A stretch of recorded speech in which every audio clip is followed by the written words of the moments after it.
Eto pala ang bahay ng adopted ko na anak. Parang ang nakakahiyang pumasok.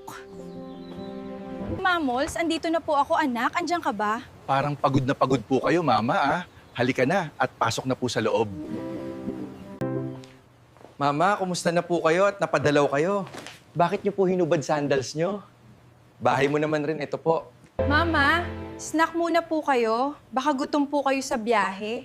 Dito na lang po kayo tumira para may kasama po kami dito. Anak, hinubad ko kasi sandals ko kasi nung galing ako sa tunay kong anak, nagalit siya. Bakit ko daw pinasok sandals ko? Nagalit siya sa akin. Sinabihan ako na madumihan daw yung sahig nila. Tapos pinagtabuyan pa ako. Hindi kita itinuring na tunay na anak, pero napakabait mo sa akin. Ang masakit. Sarili kong dugo. Ma, bakit mo pinasok sandals mo? Kita mo naman ang kalinis ng sahig namin. Umalis ka dito sa pamamahay ko. Sarili kong dugo, pinagtabuyan ako. Kaya dito na lang ako pumunta sa inyo, anak. Napakabait mo talaga. Tahan na po, Ma. Baka may problema si Kuya. Andito naman kami ng asawa ko. Salamat sa'yo, anak. Oops.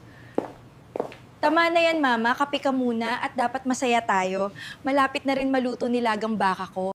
May mga bagay talaga na hindi natin maintindihan sa mundong ito. Di naman lahat, pero may mga iba na ganito ang sitwasyon. Mahalin natin ang ating mga magulang.